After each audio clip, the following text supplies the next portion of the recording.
Alright, good morning mga kasagit na ito. Medyo napagod si Pilos Pumamay sa paglalakad, kaya papahinga muna. Anyway, minomonitor natin itong bagyo at titingnan natin kung sino ang lulusong sa tubig, okay?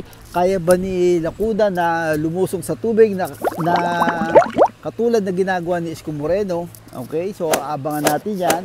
At saka yung kanilang mga konsehal, kikilalanin natin sa mga padaling na video.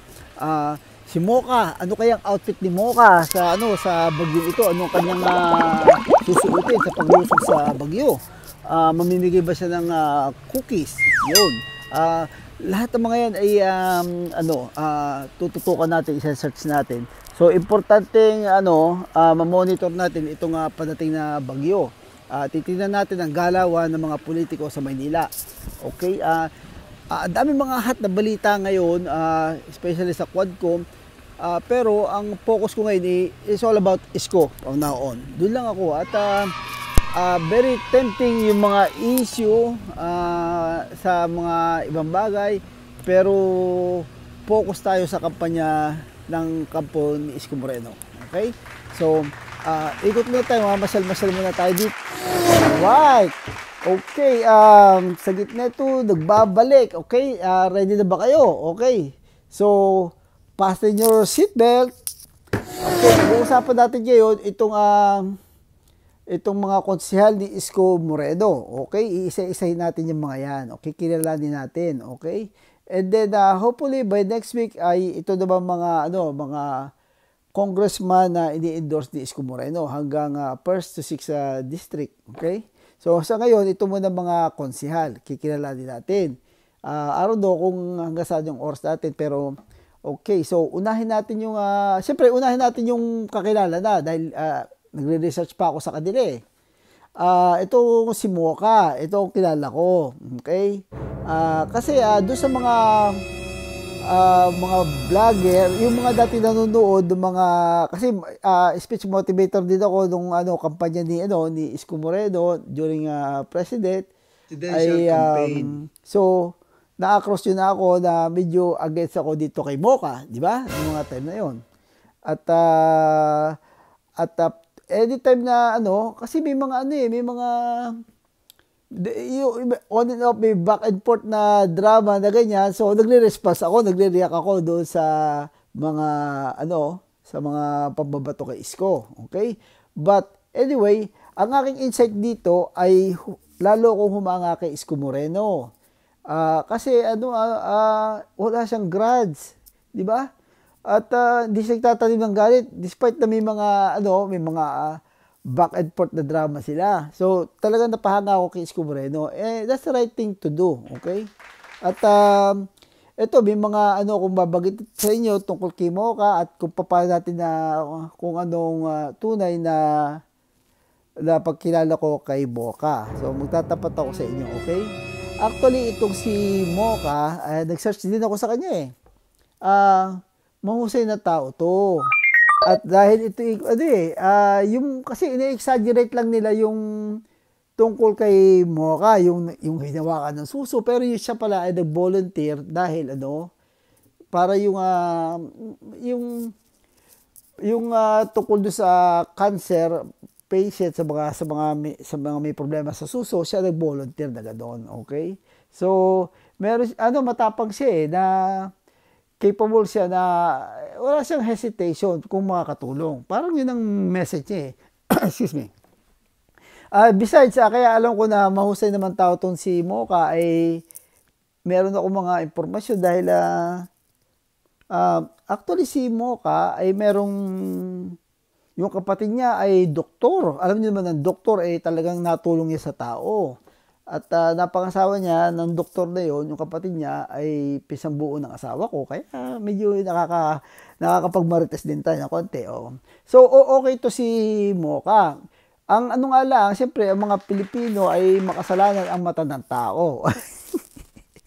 May mga inggit, may mga di ba? Pero in reality, hindi naman i-endorse ni Isko Moreno kung hindi mahusay na tao. Yung lahat ng mga i-endorse ni Isko Moreno ay mahusay yan. Okay? At saka, nagpapatikim pa ng cookie ni Mocha. Yun. Maganda yun eh. Maganda very yung cookie ni Mocha. Ay, magandang yun sa mga tao. May dating yun, di ba? Ay, kailangan mo ng humors din eh. O, di ba? Ako nga, pag nagbablog ako, ayoko nung masyadong, yung harsh, yung masyadong, kasi ay din may mga tao na may mga tao na gusto yung fight na fight, yung yung murahan, ganyan. Batuhan ng batuhan, pero kung makikita ako ng mga materials ng mga masasaya, ay yun ang aking iba-vlog, di ba?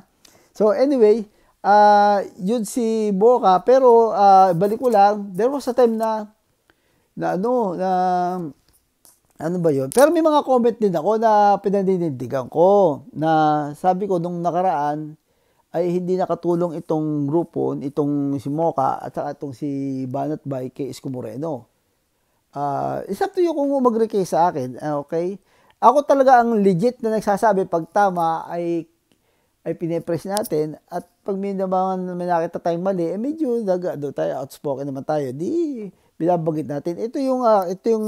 This is how I feel, okay? Nung sumama si Mocha, ay parang, pero sinisisi ko dito ay yung campaign manager ni Isko Moreno, bulok. Ay biro mo na lang. Check this out. Check this out. Ang slogan mo, yung campaign mo ay God first. And then dadalhin mo sa entablado yung mga Mocha girls. Di ba?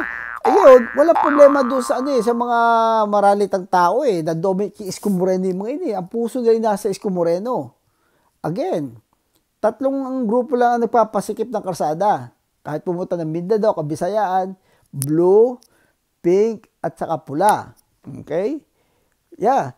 At yung mga blue ay hindi hinahakot yun, hindi nababayadan. Doon kayo magtataka. Kaya hanggang ini palaisipan sa akin ito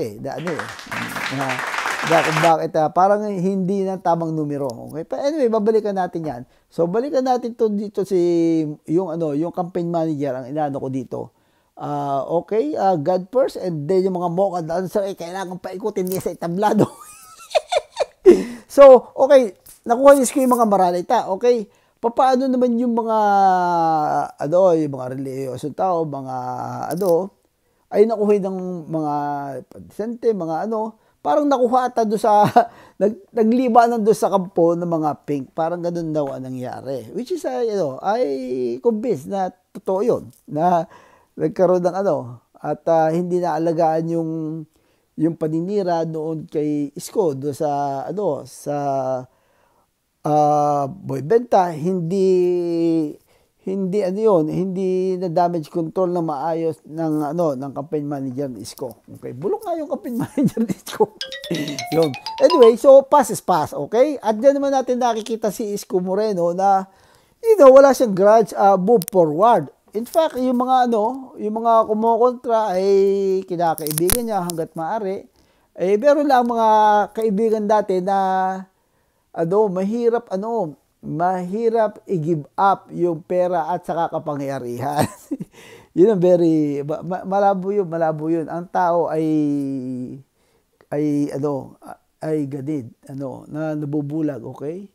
Okay, sa dami na nakapaligid na may interest at andun na sila, hindi na nila basta-basta bibitawan yun, no? So anyway, yun ang laki mo, kaya yun lang ang pinaglalaban ko ng I have no against with those people. At talagang kung dadalhin dyan ng mga ang mga Mocha girls sa entablado, dadalo ko sa ilalim ng entablado. Ang kaso nga lang ay timing is everything. Wala nga nag-a-advise na hindi mo na magkakasama tayo, pero hindi tayo yung iraroute ko kayo ng maganda. Alright, check this out, okay? So, lagi kong sinasabi ito Okay, ito ang realidad sa mga Pilipino, okay? But related to sa magandang kampanyahan, okay?